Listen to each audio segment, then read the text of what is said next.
When did you come to the United States and why? Oh, wow. Okay, so I came here 2007. 10 years this year. 10 years, because I was embarking on my second record deal. I already had a deal in the UK. We had done so many great things. Oh, sorry. Done so many great things. And then, you know, I got to a point where they were telling me to move in a direction I didn't believe in. And I said, please let me go.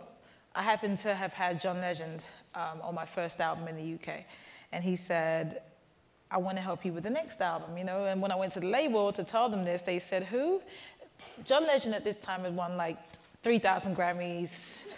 You know, it was just such a confusion. I was confused, he was confused. So when I said, okay, so let me go. If you don't get that, I don't want to be here, let me go. And what direction did they want to take you in? Well, it was just opposite. My whole career, I started as an independent artist. So I had my own label. I looked up to Jay-Z and Puffy, literally, and, you know, read all the books and whatnot, got my own distribution deal, did what I had to do to become an artist when they were telling me that they didn't understand what I looked like and what I was trying to do. Made my way up in the scene and in the industry in the UK. One on my terms. We had 2 top 20 records. Things like that were unheard of for, you know, a young girl on her own label, pushing her own thing, you know, from the hood. There are hoods in the UK. Okay. And your first album was 2004, and you were how old when you? I was 24. Okay. But prior to that, we'd had our own things. We'd moved. We'd done so much. I say we, it was me, my manager, and like a press person. And we'd done so much that you know, people really respected it.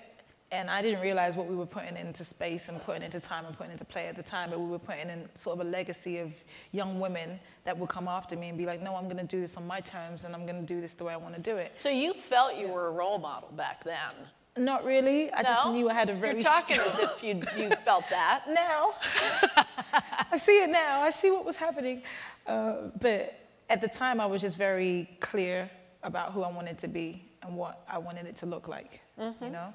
And they didn't get it. Or they got it, and then they wanted me to change it completely because they started to see the money behind it, and they thought, well, if we add ourselves or our usness to it, well, maybe. And it was like, it didn't work. So you strike me, Estelle, as someone who has constantly, I sort of have become a little famous for this, for not thinking about your career as a ladder, but thinking about your career as a jungle gym, and always be looking for opportunities, like having great peripheral vision.